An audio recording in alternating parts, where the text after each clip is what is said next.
Nous allons parler d'un jeu interactif pour les personnes avec des troubles cognitifs avec Max Bell, qui est le cofondateur d'MJ Innov. Bonjour Max. Bonjour Frédéric. Peut-être vous présenter MJ Innov et présenter ce fameux jeu dont je parle. Alors MJ9, c'est une société qui est assez jeune, qui a seulement 4 ans, qu'on a cofondée avec Jonathan. Du coup, on est deux amis de longue date. Et on a entendu parler d'un outil qui s'appelle la Tower Tafel il y a 5 ans et on est tombé amoureux du concept et de l'impact que ça pouvait avoir sur les résidents, les familles et aussi les professionnels. Et du coup, on s'est lancé dans l'aventure, on a tout quitté et puis on a créé MJ9. Comment Voilà. ça s'est passé? Vous êtes d'abord intéressé aux EHPAD et aux personnes avec des troubles cognitifs, pour ensuite vous intéresser à Tower Tafel, ou ça a été l'inverse? Non, en fait, on a entendu parler de la Tower Tafel, en fait, Mhm. dans d'autres pays, au Royaume-Uni exactement. Et du coup, c'est un ami en fait qui faisait ça au Royaume-Uni et qui m'en a parlé et j'ai trouvé ça vraiment, vraiment super. Et Jonathan, lui qui avait plus de 10 ans d'expérience dans le médico-social, j'en ai parlé. Et puis en fait, on a dit il faut vraiment faire venir la Tower Tafel en France. Et puis de fil en aiguille, on était en contact avec la société mère aux Pays-Bas. Et puis on est devenu partenaire exclusif de Tower en France. Peut-être commencer par rapidement présenter la Tower Tafel et ensuite présenter pourquoi, en fait, à qui elle s'adresse et pourquoi elle a été développée. Alors, la Tower Tafel, c'est un outil interactif. Ce sont des jeux interactifs qui ont été conçus spécifiquement pour des personnes qui présentent des troubles cognitifs, donc maladie d'Alzheimer ou maladie apparentée. Et l'idée, ça a été de restimuler des personnes qui étaient plutôt à un stade assez avancé de la maladie, ou à l'inverse, plutôt apaiser les autres troubles qu'on appelle les troubles du comportement un peu plus productifs. Voilà. La déambulation, l'agressivité, l'agitation. Voilà. Comment arriver à intéresser des personnes pour qui les choses plus classiques, les jeux plus classiques, sont devenus difficiles, voire impossibles à réaliser pour éviter cette mise en échec. Pour ceux qui l'ont déjà vu, ça se présente sous forme de table où les personnes âgées sont autour et jouent à Ouais. des jeux qui sont projetés sur la table, c'est ça? Exactement, la Tower Tafel, en fait, c'est un outil c'est un boîtier qui est fixé au plafond et qui projette sur une table, donc de la résidence, de l'EHPAD, des jeux interactifs et il y a un système de capteurs infrarouges qui permettent de détecter le mouvement des bras et des mains. C'est ce qui rend en fait les jeux interactifs. Donc effectivement, quand on voit une séance de Tower Tafel, on voit des jeux sur une table. Bon, la table est classique et voilà, ce sont juste des projections. Et puis l'idée, voilà, c'est de recréer du lien aussi entre les personnes. Donc on voit souvent beaucoup de personnes, 3, 4, 5, 6 autour d'une table, à interagir ensemble. Quand on a préparé, vous m'avez dit qu'au début, elle a été développée pour les personnes avec des troubles cognitifs parce qu'il y avait une Ouais. situation spécifique dans les EHPAD, c'est qu'elle pouvait de moins en moins participer à des jeux d'animation classiques. Ouais, c'est ça. C'est-à-dire que dans les études, pour développer la Tower Tafel, tout s'est fait aux Pays-Bas. Il y a eu 5 ans de recherche et développement. Un des premiers constats, c'était que 90% des personnes atteintes de troubles cognitifs étaient passives autour d'une table. Donc l'idée, ça a été de les remettre en interactivité autour de cette même table parce que c'est un objet familier pour eux, où ils passent beaucoup de temps, que ce soit pour les repas ou même pour des activités. Et en fait, comment arriver à stimuler ces personnes autour d'une table? Via ce système de projection, ils sont arrivés à des premières conclusions en disant que la lumière, après depuis, ça a été prouvé scientifiquement que la lumière attirait l'attention. Et le but des jeux, après, qui est fait en co-conception, on est entre 9 et 18 mois pour développer un seul jeu, donc c'est très, très abouti. C'est ce qui fait que ça marche. C'est d'arriver à capter cette attention qui est parfois très courte, de quelques secondes, voilà, quelques minutes parfois. Et on voit voilà, vraiment que ça arriver à les stimuler un peu plus longtemps que d'habitude et arriver à leur offrir des petits moments de plaisir et de bonheur ensemble, quoi. Donc, dans une première étape, c'était développé pour les personnes atteintes de troubles cognitifs. Et après, si je comprends bien, ça a été élargi à l'ensemble du public des EHPAD. Ouais, c'est ça. C'est-à-dire que la base première, c'était Esther Le Riche, donc la conceptrice, au travers d'une discussion avec un neuropsychologue qui est très connu sur tout ce qui est troubles cognitifs aux Pays-Bas, elle leur a dit, mais vous, en tant que designeuse, est-ce que vous pourriez concevoir un outil qui permette que, en gros, voilà, je vais être un peu, mais que ces gens-là ne meurent pas avant l'heure. Et donc, du coup, elle a dit, bah oui. Donc, elle a fait ses 5 ans de recherche, elle a fait sa thèse dessus. Et ensuite, une fois que les 8 premiers jeux, il y a eu 8 jeux seulement qui ont été développés avec 10 maisons de test au bout de 5 ans. Et ces jeux-là étaient vraiment spécifiquement conçu pour vraiment des personnes à un stade plutôt avancé. Et quand après, on a commencé à le proposer, à l'installer dans des établissements, que ce soit aux Pays-Bas, en France ou ailleurs dans le monde, rapidement, ça a été une demande des établissements en disant des personnes qui ont plus de capacités préservées, en fait, s'y intéressent et aiment jouer, mais par contre, elles se lassent plus vite parce que ce n'est pas adapté. Voilà. Par exemple, on a un jeu des feuilles. C'est sûr que si une personne a des troubles cognitifs légers et qu'on lui dit de balayer les feuilles, ça va lui plaire 2 minutes, mais après, il va falloir trouver autre chose. Donc après, on a développé des jeux plus complexes pour justement intéresser et que ce soit adapté en fait à chaque type de profil. Voilà, on va dire ça comme ça. Est-ce que l'on voit une personne qui a des troubles cognitifs, il commence à jouer à la Tower Tafel et avec l'habitude est capable de jouer des jeux qui sont de plus en plus compliqués sur la Tower Tafel. On voit ce phénomène ou... Alors, on voit un phénomène d'entraînement dans le sens où des personnes qui peuvent commencer doucement, quand ça reste une première séance ou autre, elles y vont doucement, elles sont beaucoup dans l'observation.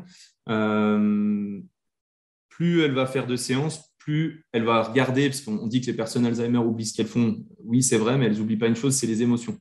Et quand l'idée de la Tour Tafel, c'est de jamais mettre en échec, et avec les émotions positives qu'elles vont avoir, il va y avoir ce reste qui va rester dans le temps. Et du coup, on va avoir des personnes qui vont jouer de plus en plus, en fait. Ils vont être de moins en moins en retrait et vont accepter le plus d'être autour de la table, de jouer avec les autres. Et ça, c'est quelque chose qu'on voit régulièrement.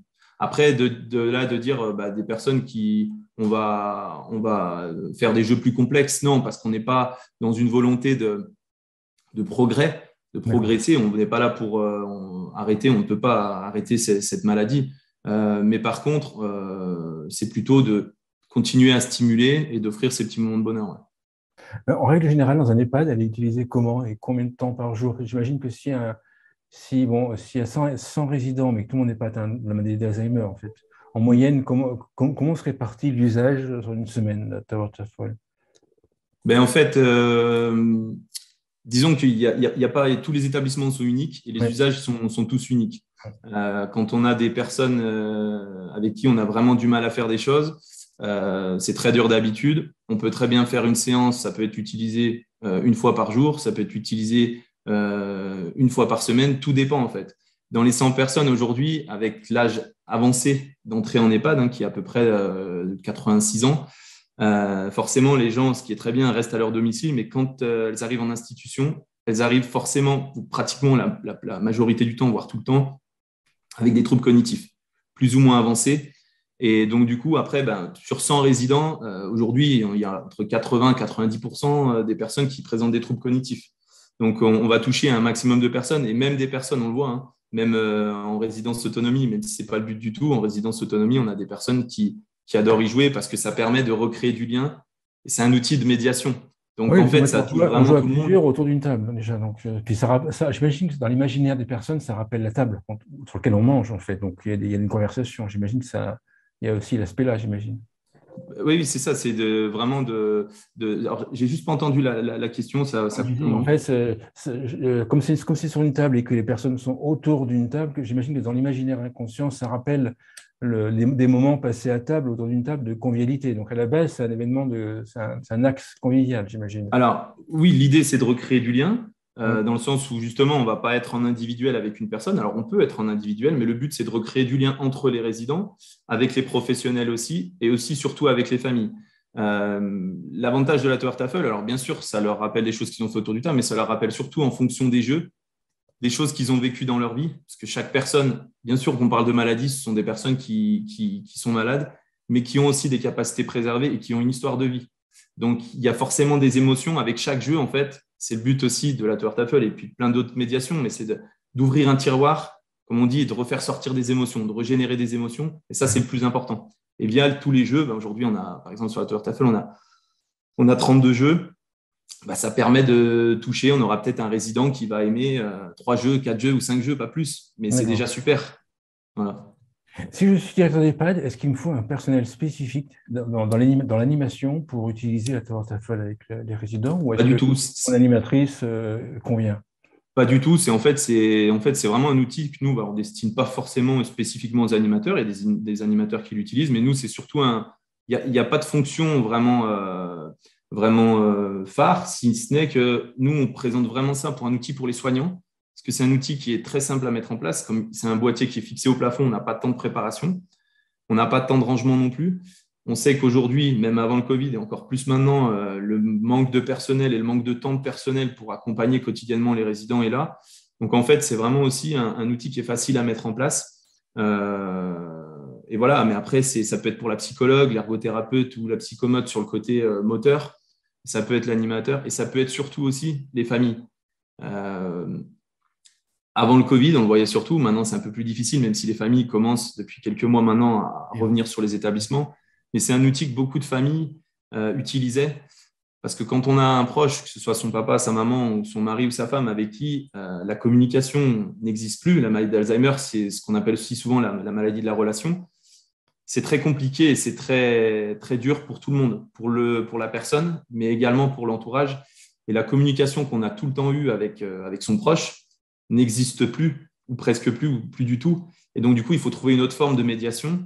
Et il y a beaucoup de directeurs d'établissement ou dans les établissements qui nous disaient, nous, des familles démissionnaires, on est aussi arrivé à les récupérer un petit peu avec ça parce que ça permet de refaire quelque chose. Il y a un monsieur, il n'y a pas longtemps, qui nous a dit qu'il avait retrouvé le côté compétiteur de sa maman en jouant au bon jeu du ballon de plage. Et voilà, ce monsieur, il venait souvent une demi-heure et c'était assez dur. Et là, le moment a été plus léger pour tout le monde. Sa maman a joué, a eu le sourire. Lui a partagé un bon moment. Donc, c'est surtout ça aussi. C'est vraiment destiné aux professionnels, quelle que soit la fonction, mais aussi beaucoup aux familles. D'accord, donc en fait, oui, donc en fait, les résidents peuvent jouer entre eux, les familles avec des résidents peuvent mixer. Il y a plusieurs combinaisons possibles qui sont utilisées dans les EHPAD à l'heure actuelle, c'est ça? Exactement, exactement. Chaque EHPAD est un peu, même complètement unique dans sa structuration, dans son architecture. Donc, il n'y a pas de lieu non plus spécifiquement où on peut installer une Tower Tafel. On peut l'installer sur des unités dédiées, des UHR, des unités de vie adaptées, des unités protégées, peu importe le nom, ou même les PASA, ou ça peut être tout simplement dans des salons, en fait, dans des lieux de vie. Et l'avantage aussi qu'on a avec la Tower Tafel, c'est qu'on peut la mobiliser. Ça veut dire que même un établissement qui voudrait une Tower Tafel, il peut se dire on va le faire sur l'unité protégée, mais on peut faire aussi une rotation de temps en temps pour l'utiliser avec d'autres résidents qui ne sont pas sur cette unité protégée et en faire bénéficier tout le monde. C'est aussi possible de le faire. Il existe combien de Tower Tafel dans le monde et en France? Alors, dans le monde, je n'ai pas les chiffres exacts étant seulement en France, mais je sais qu'il y en a plus de 6000. Enfin, il y a quelques mois, il y en avait plus de 6000 dans le monde, dans une douzaine de pays. Et en France, on en a 1200 à peu près. Ce qui est Principal. C'est énorme, parce que 1200, ça fait quoi? Ça fait un sixième des EHPAD, c'est ça à peu près? Ouais, alors on a une partie quand même aussi, une autre version de la Tower Tafel qui existe, qui est pour le milieu du handicap. Donc on a aussi des femmes, les masses, les foyers de vie. Donc on a aussi une centaine d'établissements équipés. Donc on a un petit peu moins du coup au total sur les EHPAD, mais oui, il y en a énormément. Ça fait 4 ans qu'on a commencé, quasiment jour pour jour. Mais ouais, les retours sont top. Donc c'est vrai qu'on a commencé, on était deux avec Jonathan à se lancer dans cette aventure. Et les retours sont très positifs. Et le bouche à oreille, c'est vraiment fait tout seul. Et ce qui a permis de faire connaître l'outil et puis de générer de belles surprises et de beaux moments. Comment se passe? Est-ce qu'il y a une démarche spécifique ou classique pour vendre la Tower Tafel à un EHPAD? J'imagine qu'il faut la faire connaître. Peut-être au Ouais. début, c'est plus difficile que maintenant, parce que sinon elle est connue. Et comment ça se passe? En fait, vous faites des tests? Ouais, alors en fait, nous, quand un établissement a entendu parler de la Tower Tafel, peu importe comment, il nous appelle, on a un premier échange pour comprendre un petit peu la démarche et quel est le projet derrière, pour essayer vraiment tout de suite bien aiguiller l'établissement. Ensuite, souvent, soit les établissements recherchent des financements, parce que c'est souvent ce qui est bloquant, donc soit ils décident de rechercher des financements dans un premier temps, ou sinon, après, ils veulent voir une démonstration. Ça veut dire qu'on vient sur l'établissement avec la Tower Tafel et on fait une séance avec les résidents pour montrer l'impact, même en 1 heure de temps. Il se passe forcément des choses. Des personnes qui d'habitude sont très apathiques, ne participent pas à grand-chose, qui vont là avoir les yeux bien ouverts, le visage ouvert, des sourires qui vont se générer. Ou à l'inverse, des personnes, comme je disais tout à l'heure, qui ont tendance souvent, à cause de la maladie, de déambuler, marcher beaucoup. Là, de pouvoir se poser et participer à quelque chose et de rester en place pendant 20 minutes, une demi-heure, voire parfois 45 minutes pour des personnes qui d'habitude ont l'habitude d'être plutôt des grands marcheurs. Les délais d'achat sont longs d'acquisition d'une Tower Tafel en moyenne? Ouais. Tout dépend un petit peu justement s'il y a des établissements qui, sans nous contacter, ils l'ont vu et ils recherchent déjà des financements. Donc là, après, ça va un peu plus vite. Mais sinon, oui, ça arrive que ce soit de plusieurs mois ou plusieurs années. Souvent, et c'est comme dans tout objet technique, la Tower Tafel ou autre, ce qui est un frein, c'est le côté financier. Le seul bon côté, ce que nous disent les établissements du Covid, c'est que ça a mis au-devant les EHPAD et qu'il y a eu de l'argent qui a été donné. Le plan Ségur aussi, avec le Ségur de la santé qui a permis d'octroyer un peu plus de moyens. Donc, tout dépend des projets, tout dépend des établissements. Mais c'est souvent assez long. Dans quelques années, la Tower Tafel, ce sera quoi? J'imagine qu'il va y avoir des évolutions. Ce sera quoi? Ouais, il y en a déjà eu. On est passé d'un premier modèle qu'on a commencé à proposer il y a 4 ans. L'année dernière, il y a un peu plus d'un an, on a lancé la Toyota Full 2, le deuxième modèle qui est plus petit, plus mobile, justement parce que c'était une demande des établissements de pouvoir le mobiliser d'un service à un autre. Oui, bien sûr. La Toyota Full demain, alors ce sera un peu plus de jeux, même si le but, c'est pas qu'il y ait 300 jeux, ça sert absolument à rien. Et puis, ça demande énormément de temps de co-conception, comme je vous disais, pour développer un jeu. On peut imaginer que, voilà, on parlait tout à l'heure de l'âge avancé d'entrée en EHPAD, parce que les personnes étaient au domicile. On peut imaginer que dans un futur proche, enfin, moyen de pouvoir proposer quelque chose de plus adapté pour le domicile, parce que la maladie, elle existe bien sûr dans les établissements, mais elle existe aussi au domicile. Donc, il y a certainement quelque chose à faire là-dessus. Vous proposez également d'autres jeux, en fait, Ému Relax et Ému Danse. Ouais, alors ce ne sont pas des jeux, en fait, ce sont plutôt c'est un coussin multisensoriel D'accord. qui est plus là, donc toujours orienté plutôt aussi vers des personnes qui présentent des troubles cognitifs, Hum. mais plutôt pour de l'apaisement. Voilà, pour une médiation, pour de la relaxation, ce sera plutôt complémentaire en fait. Ce sont pas des jeux, c'est un petit coussin neutre. Hein, il y a pas de, voilà, c'est neutre, très doux, multisensoriel avec différentes textures et avec aussi un fond musical et des vibrations pour l'apaisement des personnes.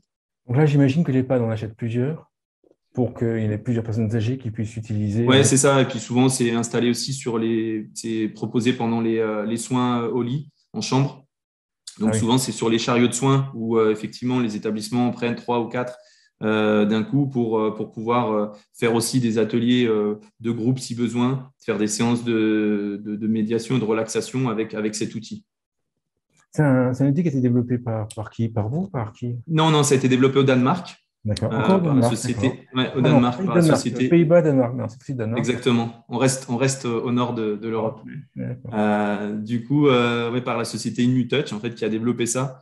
C'est un ingénieur qui avait sa belle-mère qui était en institution et qui présentait des gros troubles cognitifs et il n'y avait rien au niveau qui existait au niveau sensoriel ou autre pour l'apaiser. Et du coup, en fait, il s'est un petit peu lancé là-dedans, pareil, en co-création avec les établissements pour créer ce coussin multisensoriel. Puis j'imagine que là, il y a un lien entre des personnes plus relaxées, des résidents plus relaxés, du personnel moins stressé, moins surchargé. Ouais, j'imagine qu'on fait le lien assez rapidement là-dessus. Ben exactement, en fait, la Tour-Eiffel, bien sûr, que c'est pour les résidents, l'IMU aussi, mais indirectement, ça joue sur la qualité de vie au travail des professionnels. Euh, alors, le but, c'est de recréer du lien. Donc, souvent, on nous dit, ah, ben, mais c'est pas fait pour elle. Que ce soit par exemple la Tour-Eiffel, on dit non, mais c'est pas fait pour cette personne. Et au final, elle nous dit, bah, je pensais pas que ça allait marcher. Et combien de fois ça nous est arrivé, en fait, et ça permet de recréer du lien. Il revoit le résident, en fait, la personne comme vraiment comme personne avec des capacités restantes plutôt qu'une personne malade. Et ça, D'accord. c'est ultra important. Ça, c'est vraiment très important et c'est vraiment ça qu'on veut chercher à mettre, que ce soit surtout via la Tour Eiffel, c'est de recréer ce lien social et vraiment voir les personnes comme des personnes voilà, avec plein de capacités préservées encore, qui sont parfois dures à aller chercher, mais elles sont encore là. D'accord. Et une conclusion à l'émission ou un truc à rajouter? Bah non, non, non, je souhaite à tous les établissements qui ont la Tour Eiffel ou l'INMU bah, qui continuent à nous faire des retours, à nous envoyer des photos, des vidéos comme on en reçoit régulièrement. On adore voir ça et voilà, qui en profitent, que chaque fois qu'ils jouent, c'est pour offrir des moments de bonheur et voilà, et c'est le plus important. Super. Maxime, merci Max Bell. Je rappelle que vous êtes cofondateur de MJ Innov. Merci beaucoup.